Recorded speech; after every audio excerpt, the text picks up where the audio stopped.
right, it's 6 o'clock. I'll go ahead and get started. This is our January 30th, 2023 workshop meeting. Marianne, can I get roll call? Sure. Mayor Young? Here. Vice Mayor Stone? Here. Councilmember Diambra? Here. Councilmember Brandon? Here. Thank you. All right, the first item on the agenda today is a legislative update by our public affairs consultant, Jack Corey. Hello, Jack. Hi, Mayor. How are you today? Good. Ladies and gentlemen of the council, thank you, Mayor, very much. As the mayor said, for the record, my name is Jack Corey. I'm with Public Affairs Consultants in Tallahassee, Florida. We have a pre-legislative briefing for you that was prepared by Erin Ballas of our office. She unfortunately is out with the flu, so we're going to do our best to go through this presentation that she prepared for us. The 2023 legislative session. A brief overview. The Florida legislature meets in session every year for 60 consecutive days. The regular session for the legislature shall convene on the first Tuesday after the first Monday in March each odd-numbered year, and the second Tuesday after the first Monday of January in each even-numbered year. There are other ways for the legislature to convene. Article 3, Section 3 of the Florida Constitution includes a special session which may be called either by the governor or by proclamation from the Speaker or President of the Senate. As an extension of regular sessions, special sessions require a 3/5 vote of the legislature. These are the important dates for the legislature this year. We are already going through several committee meeting weeks. Next week is our February 6th to 7th will be our 5th committee meeting week. We will have 3 more committee meetings before the regular session. The 2023 regular session will begin this year on Tuesday, March the 7th.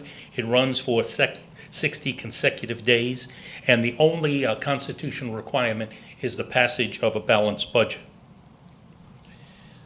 The legislature has this legislature will have a supermajority. Both the House and the Senate have Republican supermajorities. The Senate breakdown is 28 Republicans, 12 Democrats. The House breakdown is 85 Republicans and 35 Democratic members. Supermajority gives a 2/3 vote. By a 2/3 vote of each chamber, it can do several things. They can vote to reconsider a bill passed that day that allows lawmakers to further amend the bill. They can pass public records and public meeting exemptions by a 2/3 vote. They can limit debate.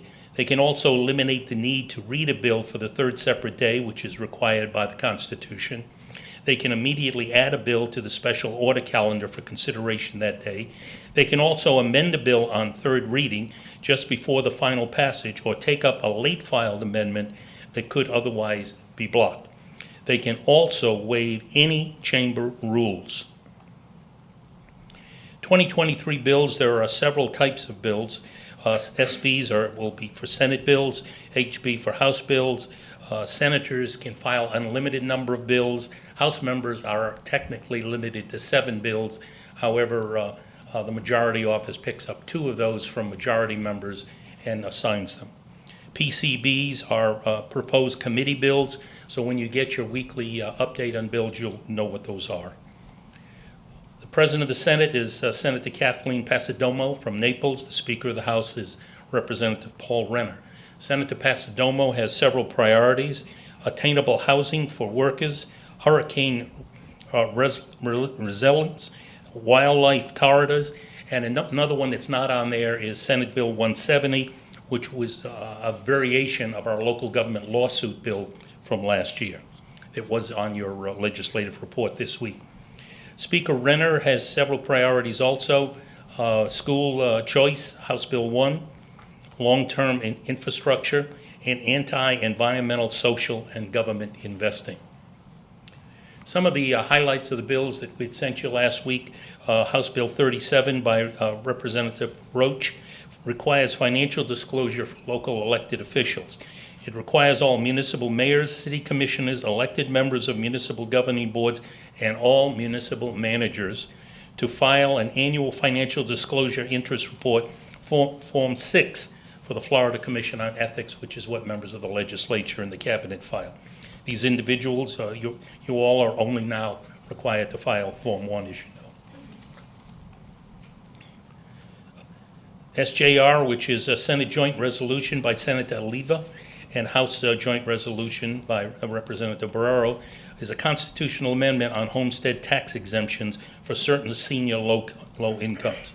It amends the Florida Constitution and changes the tax exemption from $250,000 to $300,000 and limits you to only be able to change that to 3%. Both of this must pass the chambers by 60% and then pass by a general vote, since it's a constitutional amendment. Next is another Senate Joint Resolution 122, again by Senator Avila, who is a very busy person this year. Another constitutional amendment. This is the one that's actually reducing your 3% increase to 2%. Senate Bill 108 by Senator Rodriguez has tree and vegetation rights of way and changes the requirement and permits the Department of Transportation to suspend rules during certain emergencies. Senate Bill 92 by Senator Garcia is a vacation rental, a positive one, gives you more power on local government to require that vacation rentals actually have a person that you or the manager can contact when there are problems. Unfortunately, there's one additional bill that's not on these slides, Senate Bill 170, which was on your legislative report last Friday, which is the return of the local government lawsuits that I mentioned previously that is being proposed, supported by the Senate President. And of course, to Cuesta Regional Park Improvement, your budget request, which we will be working on this year with the manager, the mayor, and all of you. And finally, I know you've got a long agenda, so I will wrap it up. These are our personal contact information, our cell phones, and our emails. And if you should have any questions, Mayor, members of the commission, I'll be happy to try to answer them for you. Thank you, Jack. You're welcome, Mayor. Council comments or questions? Just one, well, two questions, actually. The issue of homeowners insurance. I know there's been a lot of discussion about what steps or actions they can take to improve those circumstances for anyone who's basically not self-insuring. And what's the current status of all those efforts? Mayor, thank you. They're going to have to readdress that during the regular session. As you know, we had a special session on the issue, and unfortunately what they did was give a lot of relief to the insurance companies to try to bring them back into the state and hope that if they brought them back into the state there would be competition and that would cause lower rates. There were some technical areas in there that they have not addressed. There is not going to be any immediate lowering of homeowners insurance rates under the provision that they passed in the special session. They have not filed the language on what they're going to do during the regular session. Okay, so it's still an open issue. Yes, sir. The other thing, and you and I talked about this, I don't know, a couple of years ago. The Florida League of Cities will come together, they'll put forth these initiatives, but then there doesn't seem to be anybody really able to carry it forward with any kind of urgency or sense of strong sense of purpose. A lot of these things, they get put forth, they get set out, and they kind of tend to die on the vine to a certain extent. Do you see that? Is that changing? Is there reason to hope that some of these initiatives, whether it's short-term rentals or some of the other issues, we have reason to believe that they will, in fact, get better traction this time around? We have gone through a period of anti-home rule. We're not out of there yet. You all have done a tremendous job in communicating with your legislators and with your delegation. We need to be sure that the other members of the League of Cities are doing likewise. There were some issues that came up this summer, and it was late in the year, and I truthfully didn't want to bother the mayor or the manager, you all. We probably need to get a little more politically active. And I've talked to the League of Cities about that, and they're aware of that. They have Facebook posts that they're doing.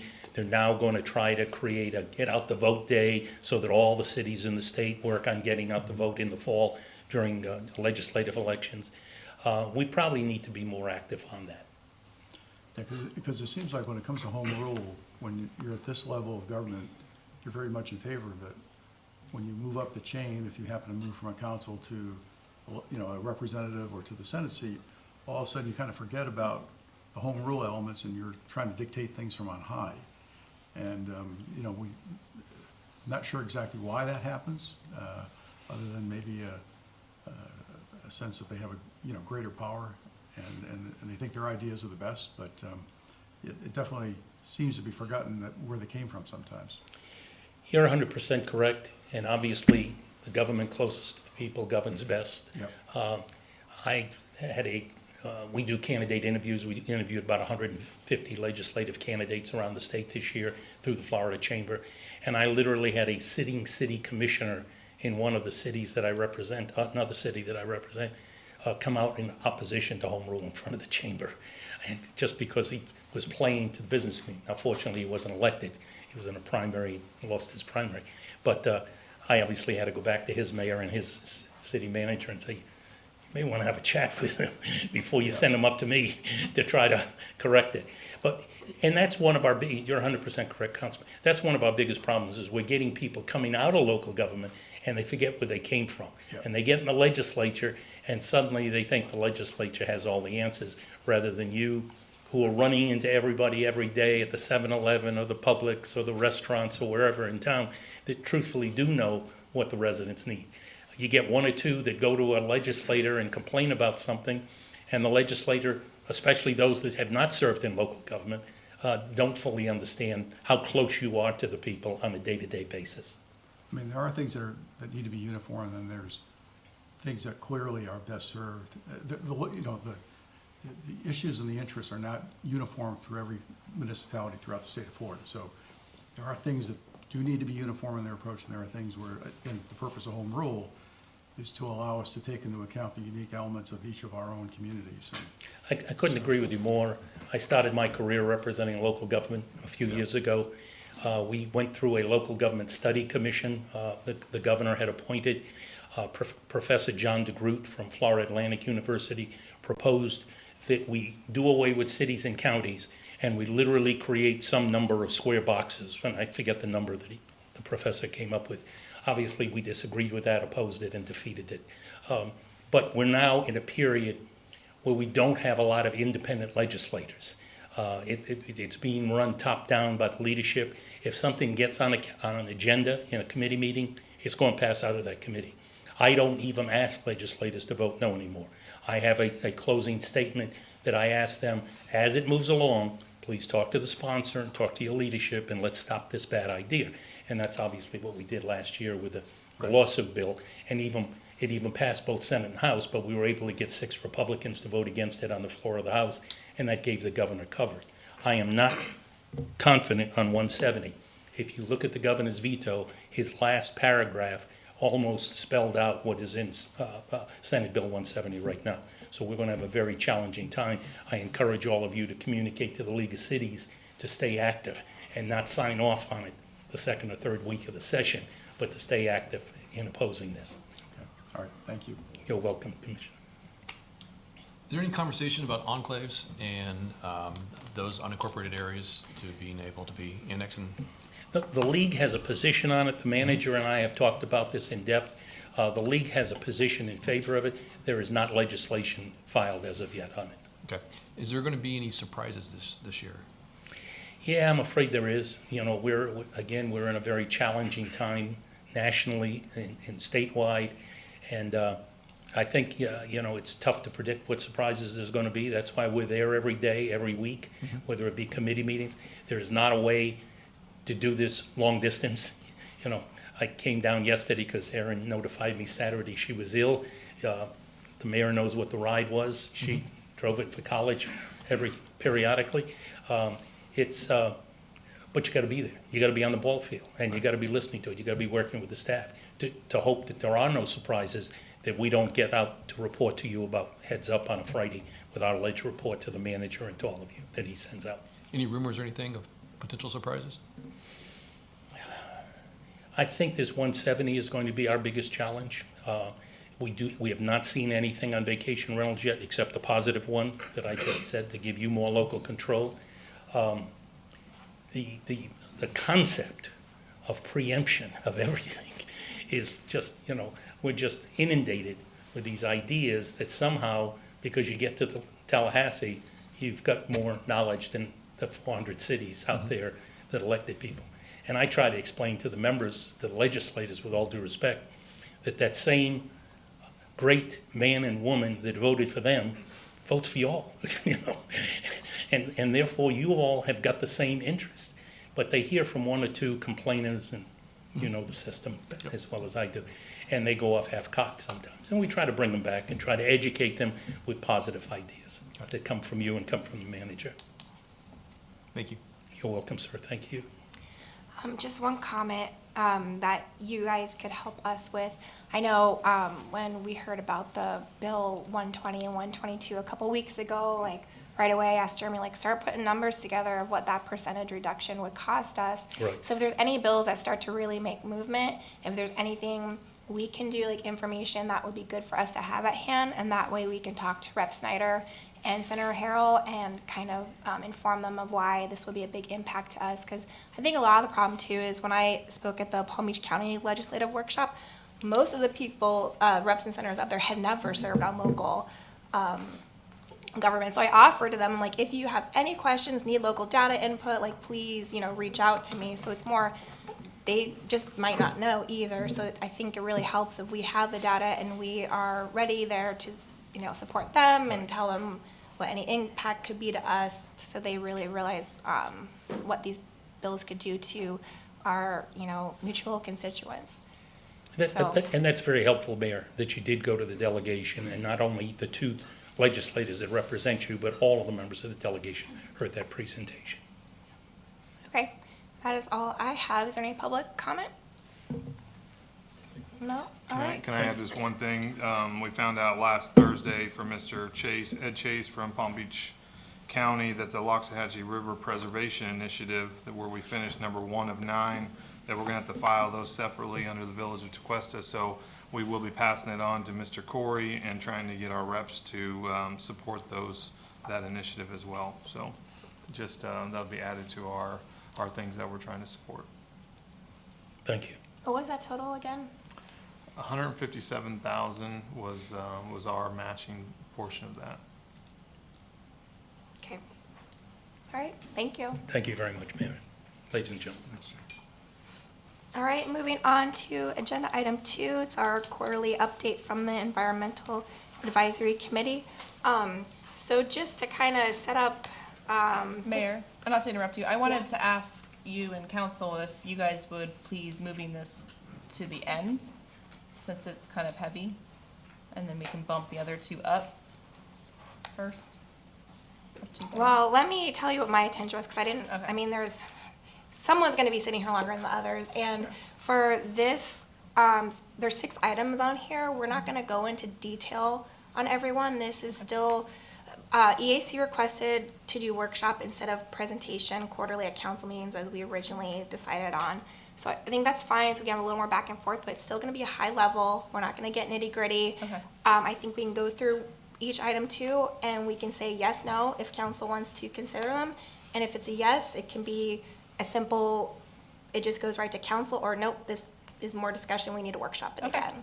So I I'm fine think with that. we're gonna streamline it a little bit. That's fine. I Okay. just didn't want to get stuck on it for 2 hours on item number Exactly. 2. Okay. I agree. Okay, all right, Mr. Bradford.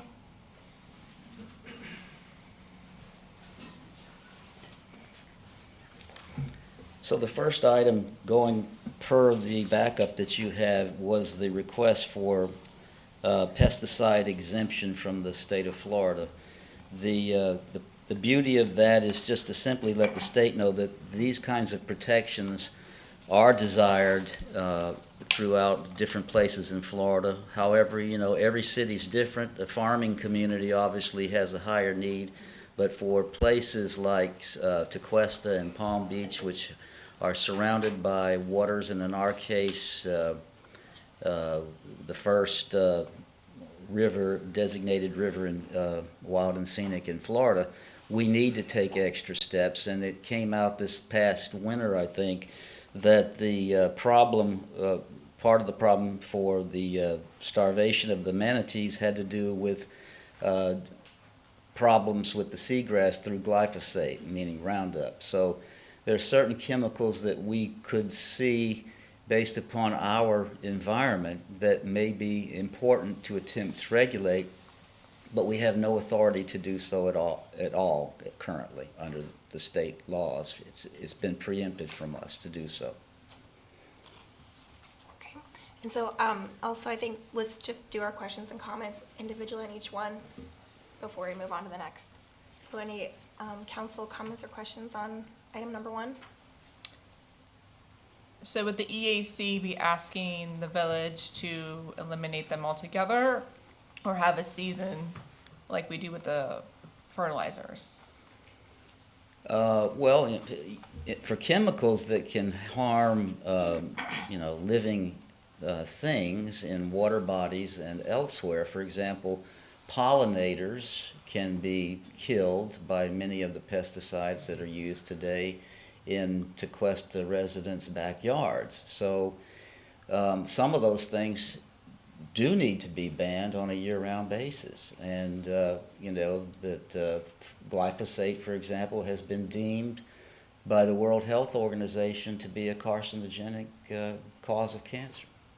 So, yeah, I can see some things, but other things made like fertilizer might be seasonal, but we'd have to just look at each one in a case-by-case basis. But, it's not like we have a giant list in our minds about what we would do.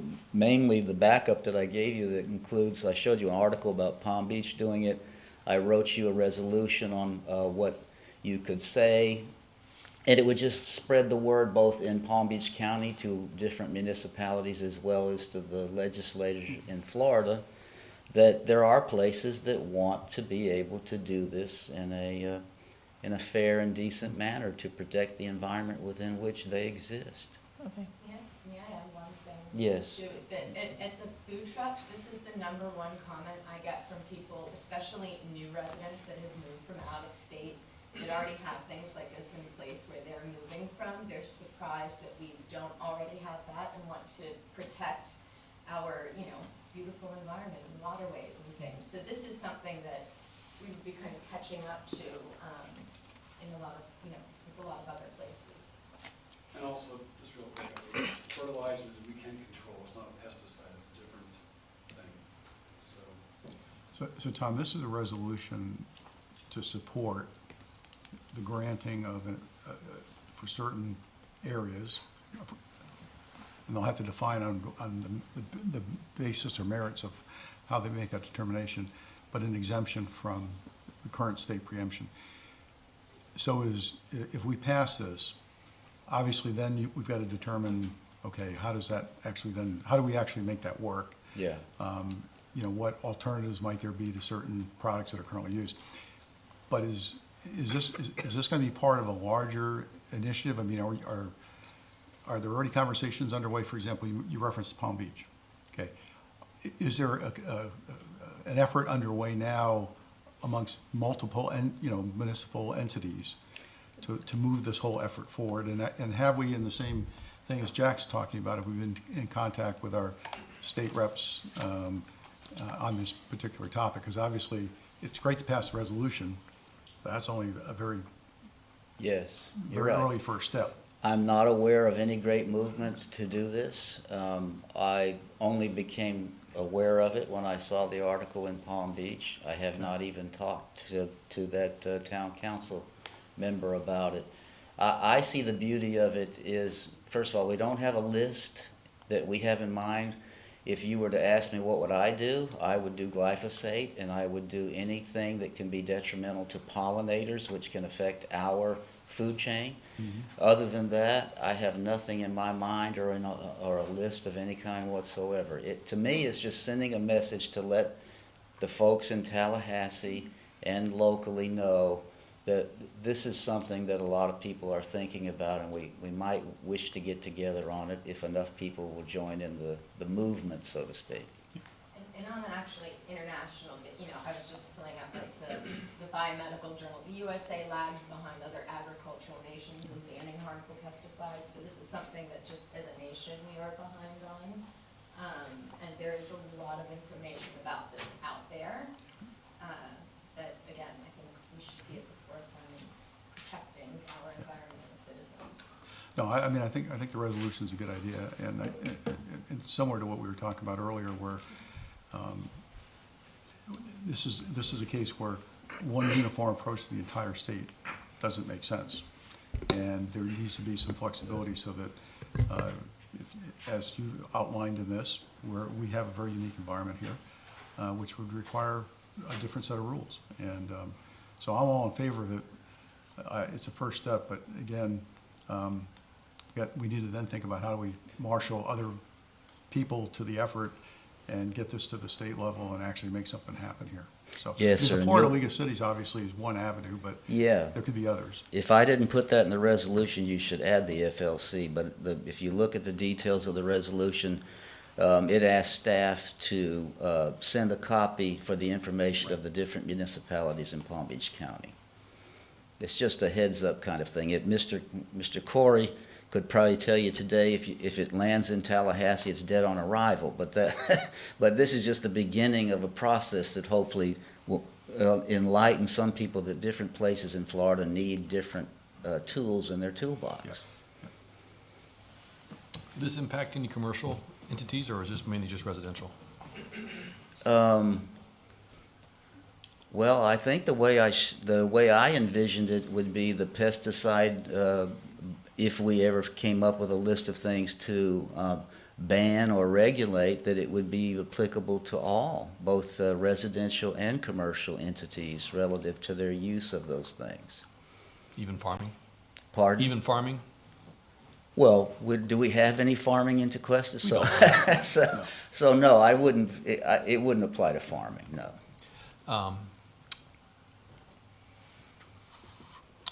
What are your thoughts on, instead of us passing a resolution, but working with the Florida League of Cities to try to get some movement that way and see if we can get something moving through them, and if they get like an approval, like support through them, then from there, we move forward in accepting kind of what the League of Cities. Any support would be great, but why not do it all? All this does is sends a copy of your resolution to the other cities. They can either throw it in the garbage can or put it on their agenda for all we know. And if you let the FLC, the League of Cities, know about it, great, maybe they'll take it up. I don't know. All right, so since this is just a resolution, I'm okay with it, because I agree, one size does not fit all. We don't have a lot of agriculture, if any, maybe in Tequesta. And, I do think passing a resolution that helps. A lot of times Florida League of Cities will use, other cities' resolutions to support their positions. So a lot of the questions that I have, and some that you guys have brought up, I think are more technical. For if this were to, the state were to exempt us, we would have to put together ordinance. Then that's when we get in the nitty-gritty. It's like the management plan, what's included, what's not included, all that stuff. So I think all that stuff is for a different day. So the resolution on its own, I think, isn't a bad thing to do. It's a start, and like I said, we can get it to Florida League of Cities, and all the nitty-gritty. If we do get the exemption, we'll deal with it then. So it sounds like, is everyone in favor of this one? I am. Yeah, no problem. Yes. And this can just go straight to the council agenda. Okay? Okay, thank you. You ready for me to move on, Mayor? Yes. So streetscape, this may be one that you want to do a deep dive on, but I'm prepared to go to give you a high-level synopsis of what we have put together for you. That is the majority of the pages in your backup for the work that we did, which was requested by Jeremy, for the EAC to come up with recommendations for streetscapes. We broke it into two pieces: the existing streetscapes, which are primarily Tequesta Drive, Seabrook Road, and Country Club Drive, and then for new locations for streetscapes. Now, in this high-level summary I'm going to give you, if anything is contrary to what you have in writing, what's in writing counts, not what I say. So bear with me. So in the existing, we have Country Club Drive. Let's start with it. It's on the west. We're recommending that the same design stay in place, and it is essentially a live oak situation, which was planted by me and the council that I worked for over 25 years ago. And it takes time for that to happen. And from time to time, these trees do die by disease or lightning or auto accidents or what have you. So we're saying that when that happens, they should be replaced with not something new, not a different Florida-friendly shade tree, but the exact same thing that's there today. And we've added, for the benefit of the staff, with or without a root barrier. And we would put it as to the discretion of the Director of Public Works, whether or not to use a root barrier. It may be necessary on one side of the street, but maybe not necessary on the other side of the street. But when he pulls that root ball out of the ground, that's the time, if he's having problem there, to give consideration to a root barrier, either a bio barrier or a physical barrier that keeps the root system from uplifting and causing liability relative to the condition of the sidewalk. Let's see, and that's basically it for that, and it's pretty much true for Seabrook Road, except that they have some they have some sable palms that are used as accents, and if they should be damaged or killed or whatnot, that they should be replaced in place. Where it gets a little complicated is Tequesta Drive. Tequesta Drive from US 1 to the railroad track is royal palm trees and live oaks. And the problem with royal palms is they are super expensive. It's just mind-boggling how much it costs to remove a root ball, cut down the trunk and all, and then to buy a new one. It's very expensive, and they are subject to high levels of disease if you don't treat the root ball, not the root ball, the bud of the plant in the canopy on an annual basis. Their probability of death goes up very high. When I worked in Palm Beach as manager, the going price in 2018 was $3,000 for the tree. For the royal palm, it excluded delivery, and it excluded installation, and it excluded preparing the site for the tree. And you know, when you go over that middle bridge, that's a heck of a lot of money that's standing right there on Royal Palm Way, and Royal Point Sienna as well. So what we have said there, that when those trees die, those royal palms, give consideration to replacing them with a Florida-friendly native shade tree. But be consistent about it. If you pick one, if Doug picks it, or you do, or his manager, just be consistent about it. And also consider the use of a root barrier at that time as well. And then, I guess an overall comment would be, in the existing, there are a lot of blank spaces that for whatever reason didn't get planted with the primary canopy tree. That is not really true on Seabrook, but it is true on Country Club Drive, and it is true on Tequesta Drive.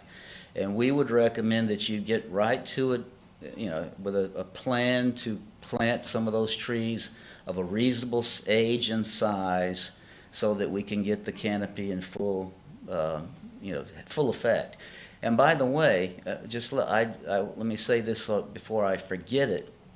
So we have on this agenda the greenhouse gas control questions and so forth. This is an economic project. It improves property values throughout the village.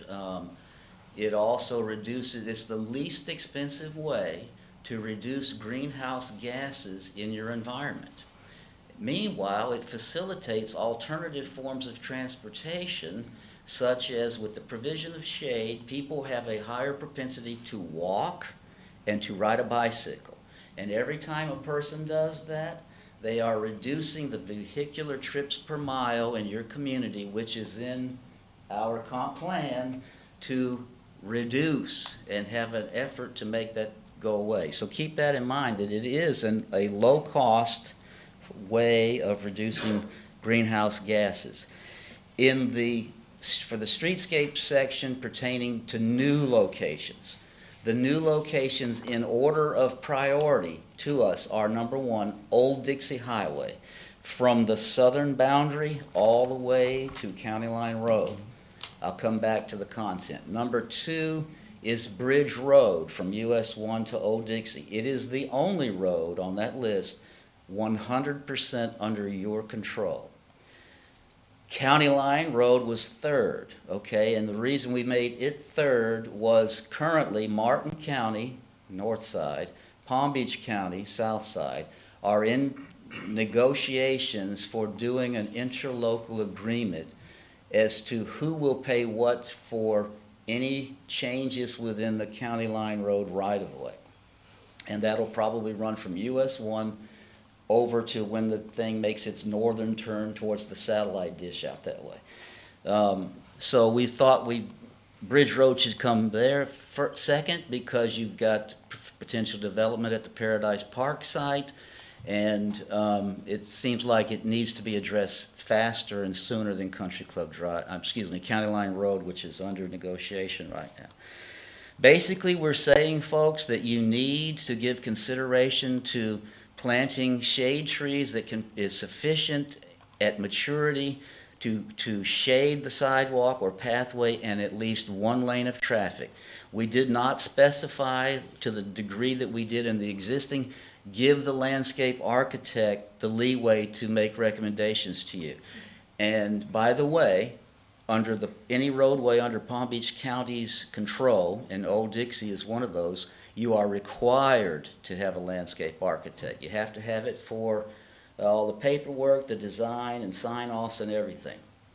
We also recommend that you take some of the painted medians that are on that street and make them raised medians with landscaping and trees, and you're going to need irrigation too.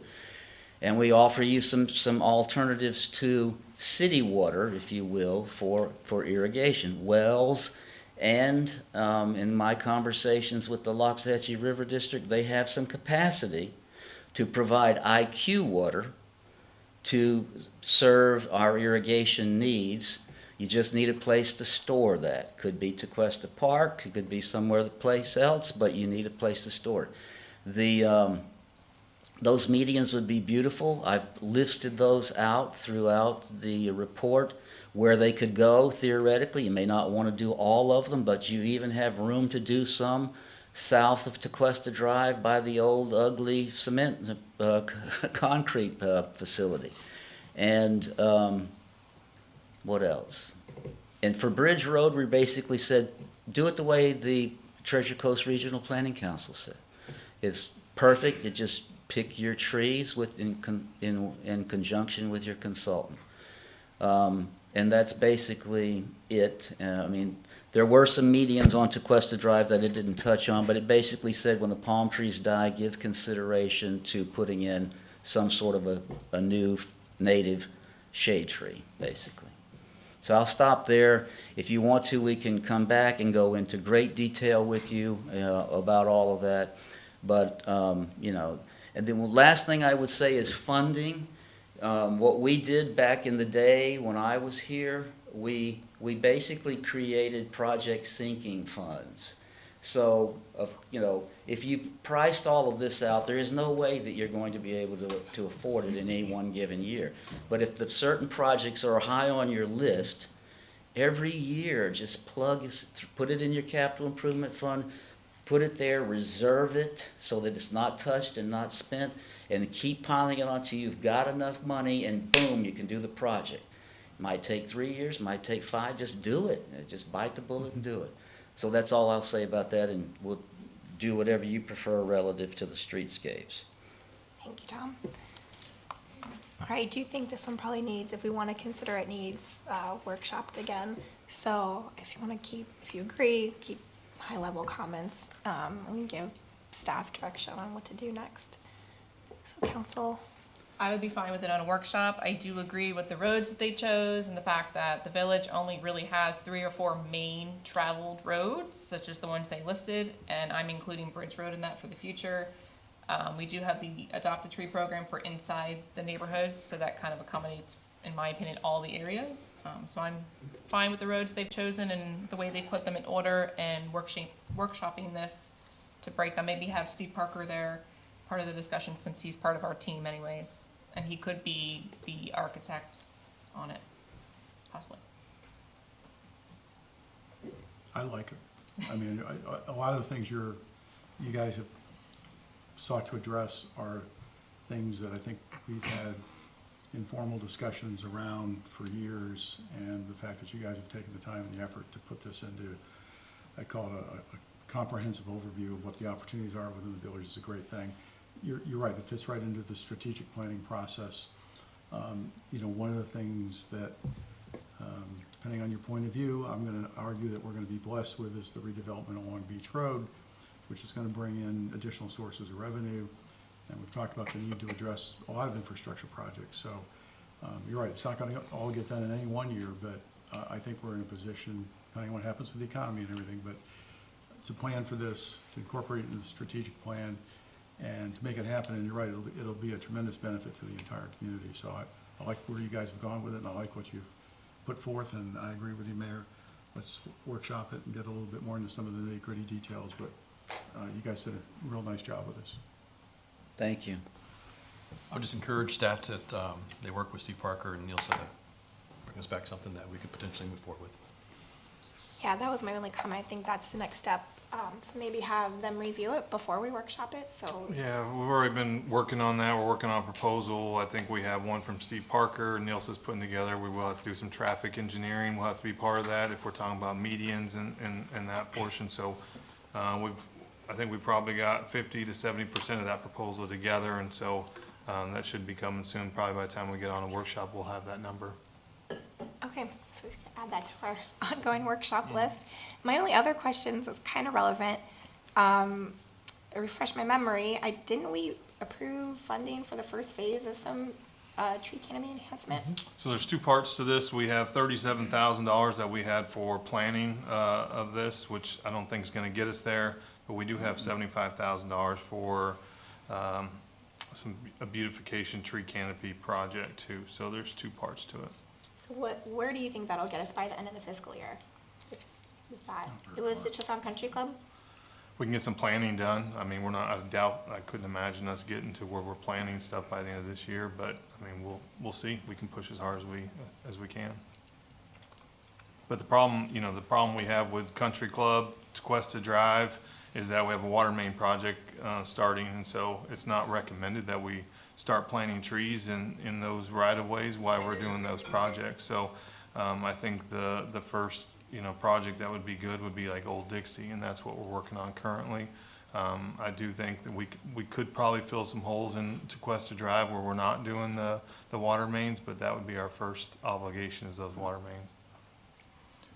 Well, and Jeremy, this will be an area too where, I don't know what the grant opportunities might be, but I'm assuming we would look to see what they are and if we could pursue any additional resources from outside the village as well. I've been looking. I have not seen any at this point, but Okay. we'll continue to look. Okay, all right, item 3.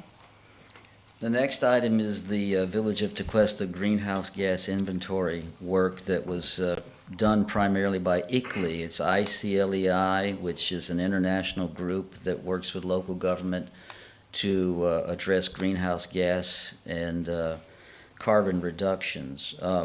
Jeremy hired them at our recommendation.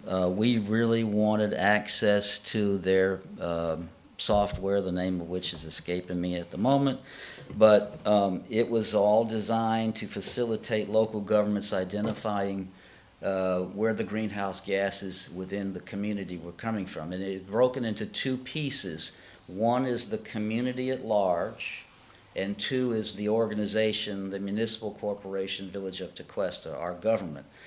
And so, I'll just say to you, this, to me, it's very important. The community per that study done by them, generates 46,814 metric tons of greenhouse gases annually. And the organization was 2,000, I had it written down here somewhere, 2,000 some odd metric tons. In regard to the community, 50% of it is generated by transportation. 30% of it is the energy consumed in residential housing units. 20% comes from the commercial entities in town. So, you know, transportation is the biggie, and it's also, there's linkage there relative to making it a very friendly community relative to biking and walking. As far as the government goes, the recommendations were for reduce our fleet emissions, to reduce our employee commutes, which is GHG, and then increase energy efficiency and increase the use of renewable energy. So, you know, the next steps would be, if you're interested, is a combination of whatever you want with or without the EAC, but staff and EAC are able to work and help you develop a plan to reduce greenhouse gases in both the community and the organization. For example, when's the last time anyone can remember that they did a professional engineering study at the water plant to do an energy audit? Not an FPL energy audit, it's a waste of time. I'm talking about a real McCoy energy audit, because that is a major consumer of electricity, and that therefore is a major contributor to greenhouse gases. Didn't Matt do that? We did have that. Yep. We You have did? we have numbers on that. It's gonna pivot a little bit with the new numbers, but we're still gonna show some significant improvements there, but we have numbers like about a year and a half ago. Well, that's great, so This we're past off to a budget. good start. This past budget, we passed a project that would reduce that as well. Okay. Just reduce our energy consumption. Yeah, see, now, you know, politics sometimes comes into play with this subject matter we're talking about, greenhouse gases, climate change. Forget about all of that. What one should focus on, I said this to Jeremy the other day when we were talking about it, and it says in the report too, if you address energy conservation and energy efficiency, that is the number one thing. Forget it, you know, it has the highest impact in return on investment than any other thing that you can do in order to reduce greenhouse gases, is to maximize energy conservation wherever you can and however you can. And then you move to renewables like solar and wind and so on and so forth. But the first thing is energy conservation, which drives the costs within your budget. It's very important. So before we do council comment, Jeremy, we have this presentation from EAC. Has staff looked at it, and does staff have any recommendations on the next steps? I mean, no, there are some recommendations in there on, like Mr. Bradford was saying about, you know, we can come up with some goals for fleet or for, you know, transportation goals. So I think we can probably work within this presentation to come up with some, and I'm sure the EAC, Mr. Bradford volunteered to partner with us on that to come up with some goals or some things. Council comment, question? This is a more difficult one because I think there's so much that's beyond our control. And I'm not saying we shouldn't try to make some inroads here, but, you know, for example, employee commute. A lot of that's driven by cost of housing and where people have to live in order to be able to work here. And that's a whole nother issue with, you know, we've talked about workforce housing and some of the other things that need to be done to perhaps help that situation. I just don't know how much of this, I understand the issues with, you know, with the water plant, and obviously we can look at our own buildings. Yeah. but I don't know how much we can really do that's gonna have a significant impact. I mean, the vehicle fleet, I think, it's kind of like a double-edged sword. You know, you can argue, well, we can go electric. Well, we just talked about electric contributing to greenhouse gases. And quite honestly, from what I've read, there's more destruction done to the environment through the mining of materials for batteries than there is from the pumping of fossil fuels in most cases. So, you know, I mean, obviously, they had a breakthrough in fusion energy. That, I think, is the long-term solution, but that could be 30, 40, 50 years away. Yeah. You know, when we talk about renewables, for example, there's controversy now about wind. I mean, if you're, you know, wind, those big wind turbines, first of all, you know, fossil fuels used in the production of them. They kill tremendous numbers of birds. You've probably read the recent articles about now they think they're leading to the death of whales up in the Pacific, you know, in the Northeast. So, you know, again, there's lack of clarity around a lot of these issues. And so I'm not saying we shouldn't try to do something. I just don't know how significant a contribution we can make at this point. And I'd hate to see a lot of time, energy, and effort go into this if the returns are going to be de minimis. So that's just my thought on it. Well, I think returns is a very important word. I mean, we can always do a internal rate of return on everything that we propose. And you know, a couple things that I have in the back of my mind about it is, you know, everything I'm reading says that 50% of all new vehicle sales by 2030 will be electrics. So one thing is, so for your commuters, for example, let's get some through grants. Let's get some charging stations in the parking lot for the workers so they can charge while they're at work, and then bing, they go back, you know, without problem. Those are fairly easy to get in grant proposals. And then there's you know, every time I come here, I look around and there's a lot of places you can do some photovoltaic cell setups where you could reduce the cost of your electricity for this building and the lighting of the parking lots. May not amount to much, but at least we're able to give it the old college try. And I'm not saying we shouldn't do anything, and I think if there's low-hanging fruit, we should pursue that.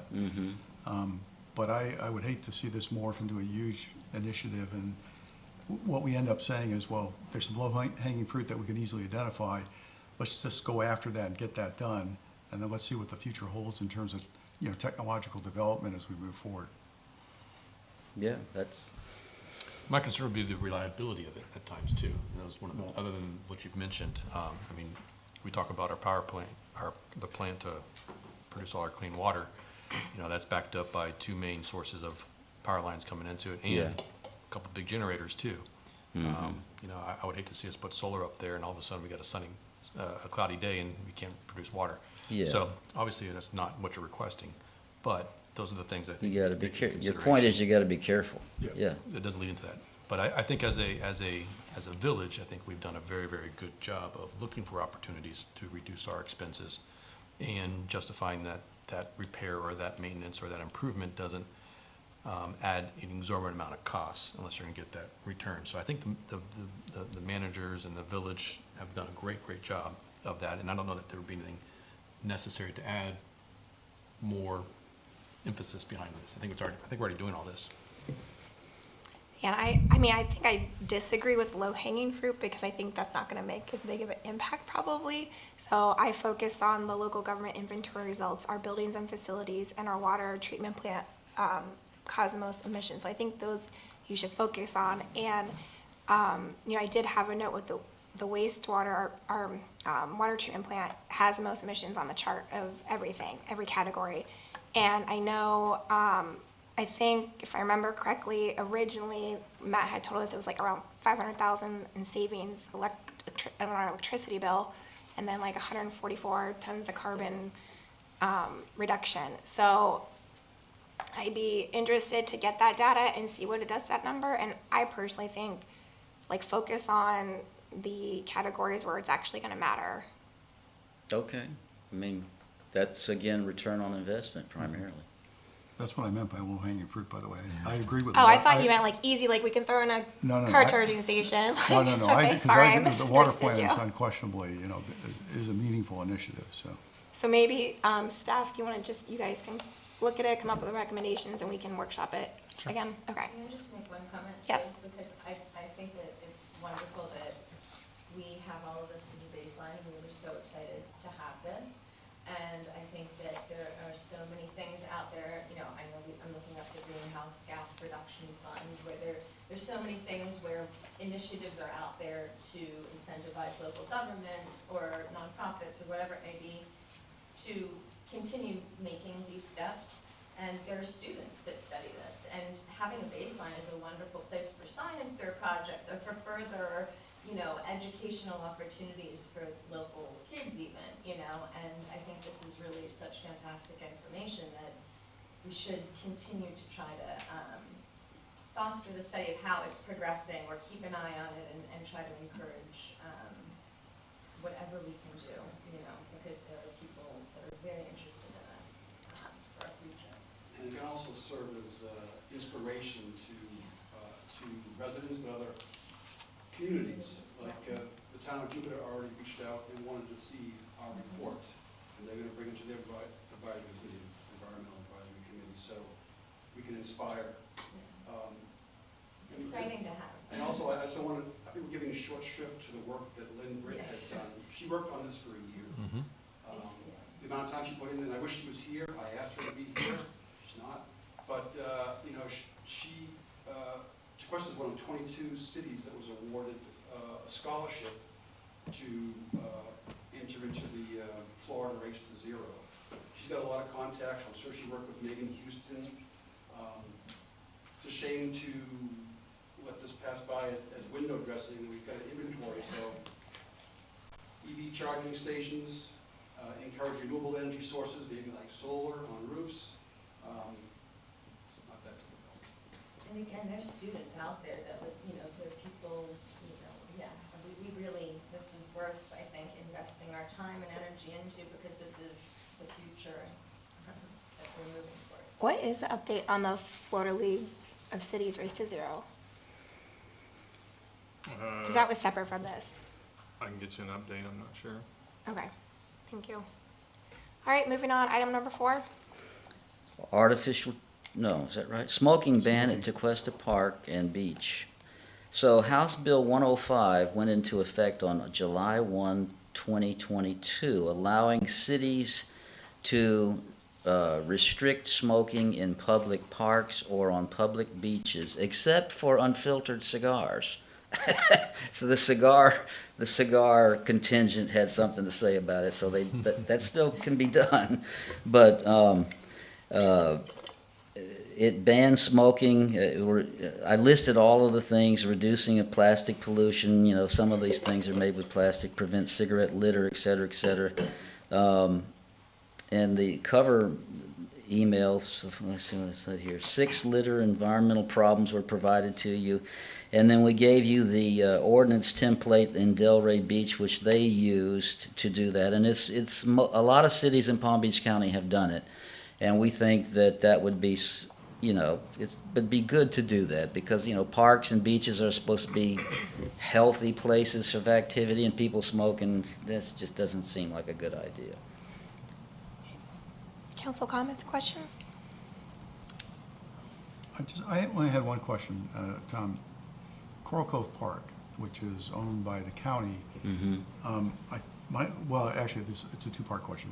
One, I thought we were limited in terms of our ability to enforce this type of, we would be limited in our ability to enforce this type of ban. The second thing is just the enforcement of this ban in general.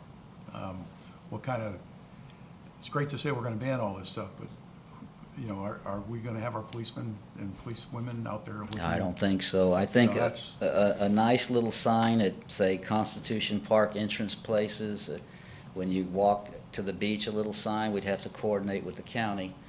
And I would recommend you write a letter to the county, their director of recreation, I forgot the new guy's name, and you just tell them, we've passed this, and would you please let the lifeguards know that it's not allowed, and not try to ram it down their throat, just gently let them know. And then you do the same with a sign at Tequesta Park and any other place, you know, if I'm leaving anything out, you add a little sign there, that's it. And if you ever see it, you just say, hey, you're not allowed to smoke, put it out. So you're not advocating aggressive enforcement. But again, going back to the park, I know it's technically within our boundaries, but in your comment here, it said we could prohibit it. Are we prohibiting, or are we going to the county and saying, we've passed this, we would like you to basically enforce it or adopt it for the park? Because I'm questioning whether we have the ability to. I can answer that if you would like. So the state law change allows you to ban it in parks that you do not own, that are owned by the county within your jurisdiction. However, it cannot conflict with county regulation. And to my knowledge, as of yesterday, I could not find where the county has banned smoking at its parks or beaches. So to prohibit it in Coral Cove, I think would be in conflict with the current county ordinance. That's not to say they will never pass a similar ordinance. This is kind of a new state law. So as Tom's presentation alluded to, a lot of jurisdictions are doing this, but I think to say you could today prohibit it in Coral Cove would not be correct. Okay. So I would write the letter, say you've done it, and you'd like for them to do it as well, so that it can be appropriately enforced at Coral Cove Park. Okay. That's all you'd have to do. For inside of the village parks, I am personally fine with banning smoking inside the parks for multiple reasons. I could go into those, but I don't feel it's necessary. I feel like they're pretty common sense. For me personally, I have family members that smoke, and even doing the hold it down, that doesn't do anything. You are outside, I understand that argument. It's fresh air, but it does spread. And we have children in most of our parks, some strong consideration to that. I think it's pretty much inappropriate. And apparently Amity has our draft Delray ordinance that she could use as a template and so forth. Whatever she or Keith think is appropriate. Plus, it's not the 1990s anymore. I think smoking is.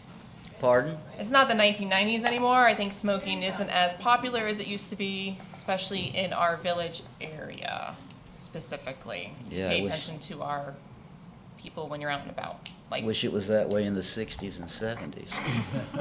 No, for real. When you go to Publix, there isn't a bunch of smokers outside.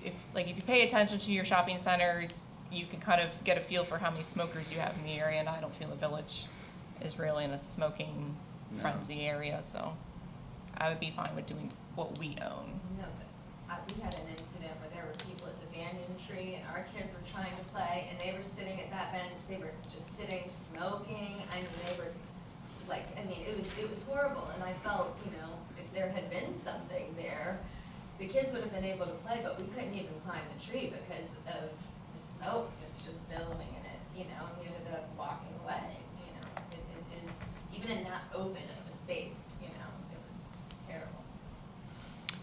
Other than that incident, has there been any other complaints that we're aware of? I don't know of any. Yeah, I think logically it makes sense, but I'm kind of hesitant. I think logically it makes sense, but I'm hesitant to pass things unless there are, an issue that's being generated. Well, I'll give you an issue with me, just so you know. So I'm an ex-smoker, and I'm one of the oddballs. When I smell the smoke, I don't get sick. I want a cigarette. Sure. And so that's why I don't like it. Right. I mean, at food trucks, there, groups of, personally, I would think that this would be something we would be proud to be at the forefront of. Again, there are entire towns in other states where you're not allowed to smoke. I mean, I was in high school in California when they banned certain streets in Santa Monica, this is something that is so, again, when I'm at food trucks and I hear new residents that have come down from up north, there's some things down here, they're like, wow, I can't believe you guys still allow, and, this is something that to me is, I know. I think, Doug, my question was has Public Works and Parks and Rec seen this as an ongoing issue? Doug, do you guys see cigarette butts all over and you're cleaning them up all the time? And I am not a fan of cigarette smoke. I don't like to smell it or breathe it in. But, if we're not going to enforce this, I just generally, no matter what the topic is, if it's more of a feel-good ordinance and we're not going to enforce it, and there's a sign, but people are going to smoke, so because lots of times people aren't going to listen to the sign, I'm on the fence because I just don't like feel-good ordinances unless it's actually going to be enforced. And if it doesn't appear to be a problem, Parks and Recs and Public Work isn't always cleaning up cigarette butts. I need to think about this one a little more for sure. I think it- When you have cigarette butts, typically, and I used to be a smoker too, and this was something I brought to the council, the environmental advisory council, no longer a smoker. What I would do, and this was littering at the time, and it was terrible, I would put out my cigarette, I'd grind it into the ground with my foot. And I think that that's probably why you're not seeing a lot of, the actual litter around. But if you think back, and I was thinking about this earlier, think back to the last 10 times you saw somebody litter. I'm guessing that 9 out of those 10 times it was somebody throwing a cigarette butt onto the ground. Right? It's the easiest form of litter and the most common form of litter that there is. And if you've been to any of the beach cleanups, I mean, we can get, I'm happy to pull the data from Loggerhead to show you how many cigarette butts. I mean, that's just the most common thing we're pulling on the beaches, you know. I think we would have had more support for this if we thought it would have been, there would have been this much pushback, I think, but this is cigarettes in 2023, you know? I think there's not, I mean, you're on the fence, I'm on the fence. Councilmember Brandon, Councilmember Danber, you guys are in favor?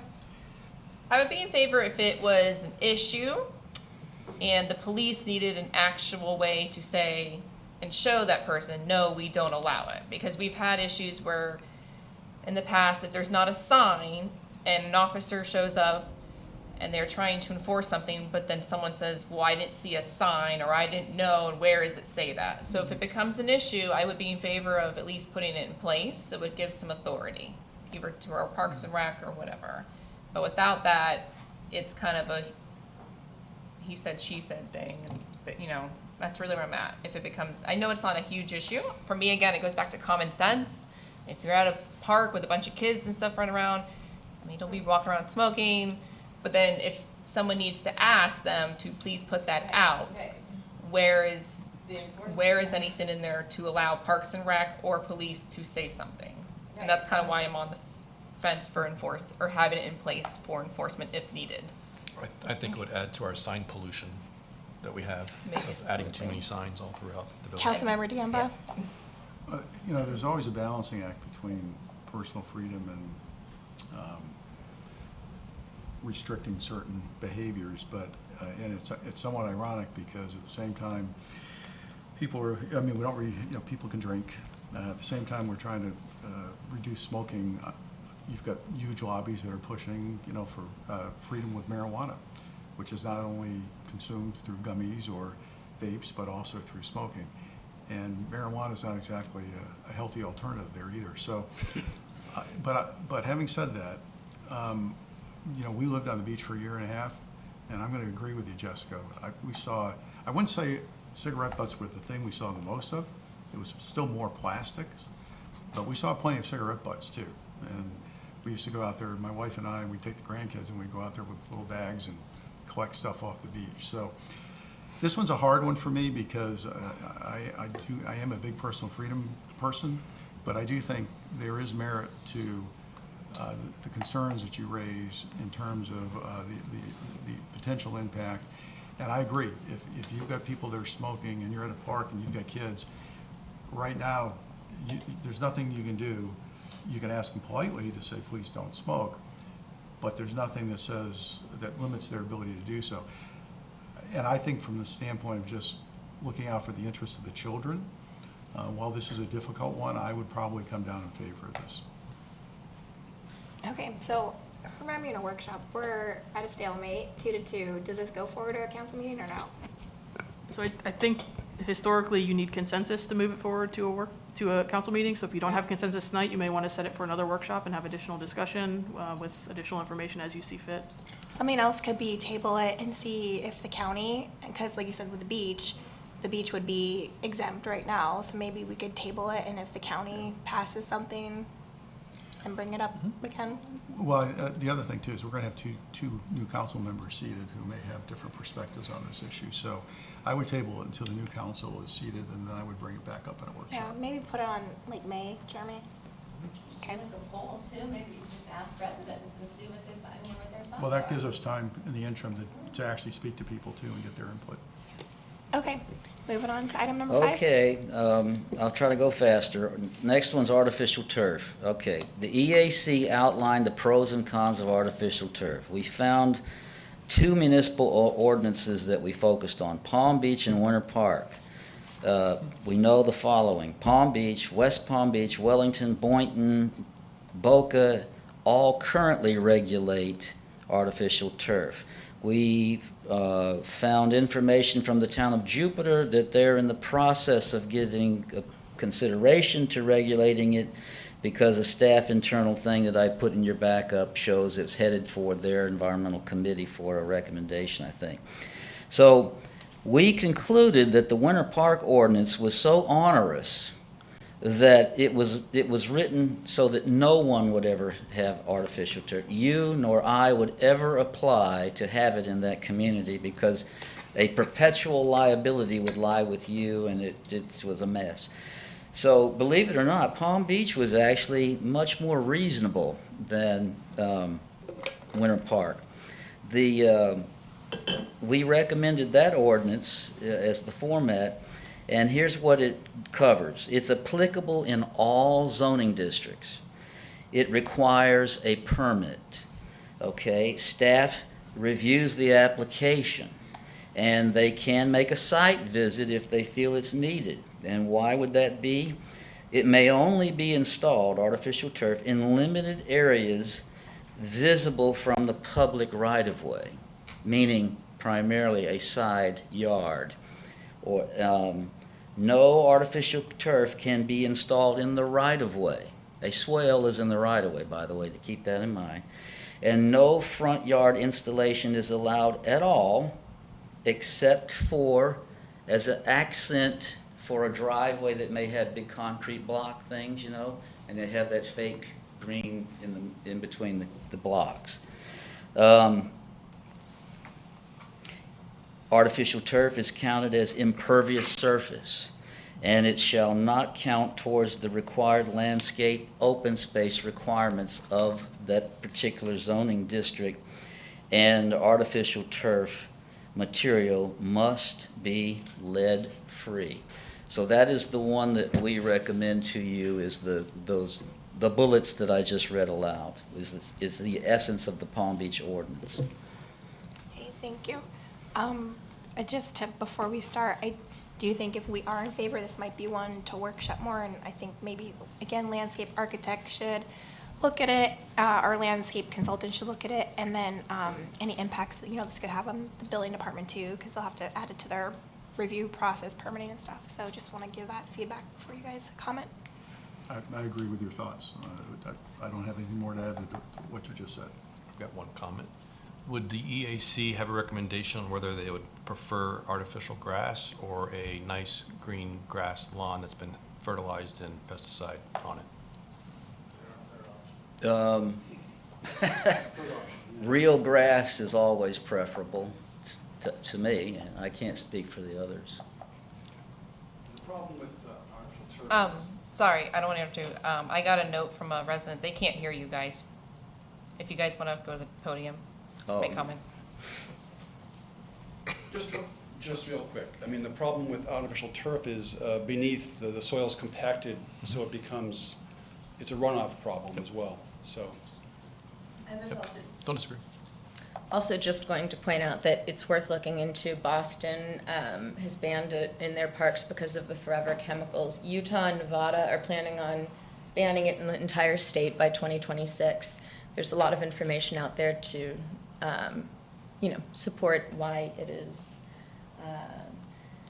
certainly worth looking into and considering. I'm not saying I'm for it or against it, but I have absolutely no problem having the discussion, looking at the pros, the cons, requiring a little bit, not requiring. I do know in our code, there is already code regulations for different types of landscaping and percentages being done and needing a permit for percentages of the property size and this and that. So that, for me, plays into part with this, much like it would for rocks and this and that. But I have no problem having a discussion. Technically, we found out from either Lance or Jeremy, I forgot which, that your code technically does not allow it, okay?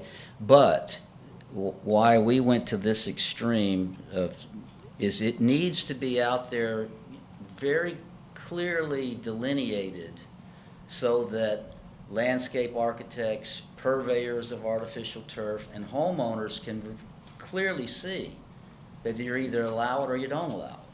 And if you do allow it, what are the caveats and so forth? It's sort of hidden in your code, not on purpose, but it's hidden because, maybe Bob could help me, I can't remember the specific, but the way it's set up is that it's construed as being non-landscaping material. And so there are certain percentages of non-landscaping material, like just say, this could be wrong, stones maybe. Permeable and impermeable. Permeable and impermeable, but it's not very clear unless you really do a deep dive in your code. So the longer we wait, the more probability of people just doing it however they wish. And again, we're looking into, for example, the PFAS in our water, but then we would be allowing these that are leaching from the rubber into our soil and then into the water table. You know, these are the forever chemicals that we're also trying to get out of the water supply. So I think there's things that are all connected, and again, worth looking into to certainly understand what the implications of not having regulations or not seeing why other municipalities are doing so could be. And I probably won't have a vote on this, and I will just caution you because I'm aware of multiple homeowners within the Village of Questa that are upset that they were not able to put in artificial turf in their yard. So bringing it up will open up that opportunity for them. Well, to I would say go there's in that also conversation. people that have it that should be grandfathered. I wouldn't want to harm them at all. So if we're going to do a deeper dive later on, then let's do the deeper dive, whenever you tell us. Okay, so, yeah, if we're in agreement, we'll workshop it, maybe have like landscape consultant, the Nils's team, Jose's team, all take a look at it. Sounds like an EAC workshop. It certainly does. Okay, last item. This number is the 6. last item, and so you guys will probably think I'm a nerd because I use the American Institute of Architects process for approaching a project. It's just in me, I can't help it. But what we focused on was the pre-design stages. You guys basically said, hey, AEAC, this is coming from Jeremy, do a planting concept for the conservation land that's adjacent to Cypress Drive, and then have a community event to help put the plants in the ground. Okay, that was the essence of our instructions. So the first thing is to do a site kind of figure out what the pros and cons of the site are, and then to look at the zoning issues and land use. And so what we discovered was it's littered with heavy-duty gravel, the type you use in rail beds for trains, and there are rusty rails left there by the FEC, and none of that is conducive to putting in plants. So we recommend in there, maybe the staff wants it, maybe FEC wants that stuff. There's salvage value to those rails. It's steel. I mean, it can be melted and reused. So we say, look into that. Let's see. Do you want all or just the northern portion of the track? It's 900 and something. It's like 900 feet long and 50 feet wide. It's like 1.034 acres. But today, if you look at it, a certain distance from Questa Drive, there is a cocoa plum hedge that goes east-west. And that is to me, is the defining point of the north piece. Everything else, we'll just call it for talking purposes, the south piece. Do you want us to do the whole thing, or do you want us to only do the north thing? That's one question for you. And then, may we use may we use gratis landscape architectural services? Maybe Steve Parker would help us, hey, it will look good if you do a plant here and a plant there, and here's what type. That's another ask we have of you. The other one is that, are we creating an attractive nuisance? And by that, it's really a legal question, I would guess, for Amity and others, but if you build it and they come, should you put a barrier up so children don't just go charging out into the FEC right away? I mean, it just seems like an obvious question to me, but I worked for cities for 36 years, so I know if it can happen, it'll happen. But that was something else for you to contemplate. And then here we get to the real McCoy. The property is currently zoned C3, which in my opinion, per the definitions of what I read, does not allow parks as a permitted use or a special exception use, okay?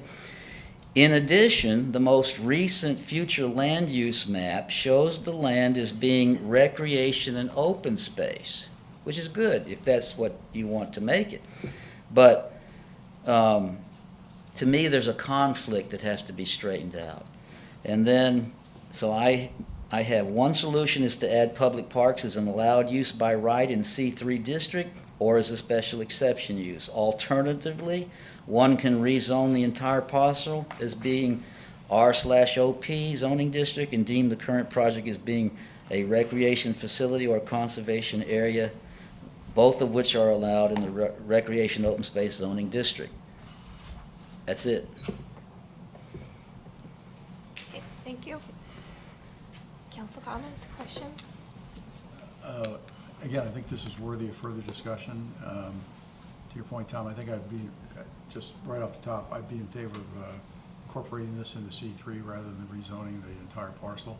I also agree with you as well that you need to be careful about what you create and what you tell people that you have created and what its purpose is, because you're right. There are no barriers along the track throughout the entire village. And with Brightline coming through, they're going to be coming through at 75, 80 miles an hour.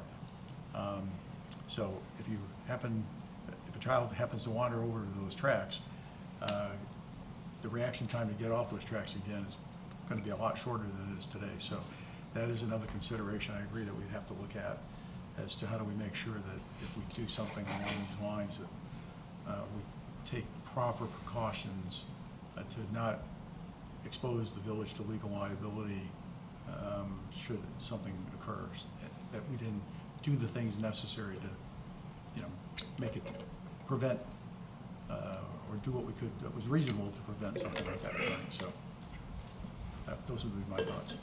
But I think it's worth, exploring for sure. I think you asked great questions that were listed in here. I personally have no problem if the EAC wants to ask Steve Parker his thoughts on what to put there. I personally think it's like what we expect of our residents, where they all have a right-of-way and they're expected to keep it maintained and looking nice and not in shambles. So for me, this is just keeping our area nice, and it's not necessarily a park. I think with the correct design and types of plants put there, mostly trees probably, it won't be welcoming. And I have hesitancy with barriers such as fences along the railroads because of where I come from down south. I'd much rather see a very creative, smart choice of plantings. Just in case there's an emergency, you can still get through it, but it's still a barrier of some sort. But again, somebody like Steve Parker will probably know exactly what to put there to create that, especially knowing what kind of soil and grounding is there as well. You might have to come up with an above ground type planting surfacing. But I'm fine carrying the conversation, but I have no problem including parts of our team in this. Yeah, I would say if that's something that the council wants to move forward to landscaping, that you would utilize Steve Parker, as long as they don't consider it a park. I don't think it's a park. I think it's just something simple that you could easily do to create some type of a barrier / landscape wall that would help even reduce the sound as the trains go by those businesses in that area. Yeah, I agree. Definitely don't envision it as a place with a path or anything for public to come in, more just green space, open space, creates a better sound buffer too.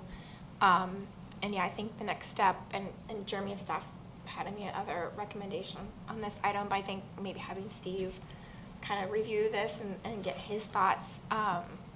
Great work on starting this process. That was pretty thorough, what you guys did there. And with C3 for having parks or as a permitted use, I guess I don't know if, I would like Nilsa to maybe look into that on C3 and even C2, because especially in light of item number 4 on our agenda, and we might want to just make sure that those are generally in C2 and C3 to have people have parks in those zones. So maybe Nilsa can look into that too. And it might be best to deem it a conservation area so that it is not, a park that people think, oh, we can just go and run around in the park, that kind of thing, liability-wise. But if you're going to do a deeper dive, you just let us know and we'll be there at the time and place.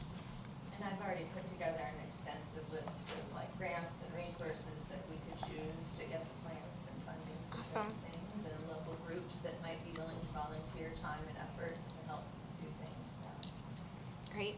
combination of those efforts. Okay. All right, any other council comments, questions? No? Any public comment? No? All right, thanks, Tom. Thank you, I appreciate it. Sorry if it took longer than you expected. Nope, all good. All right, item number 3, discussion on veterinary offices in C2 zoning district. Thank you.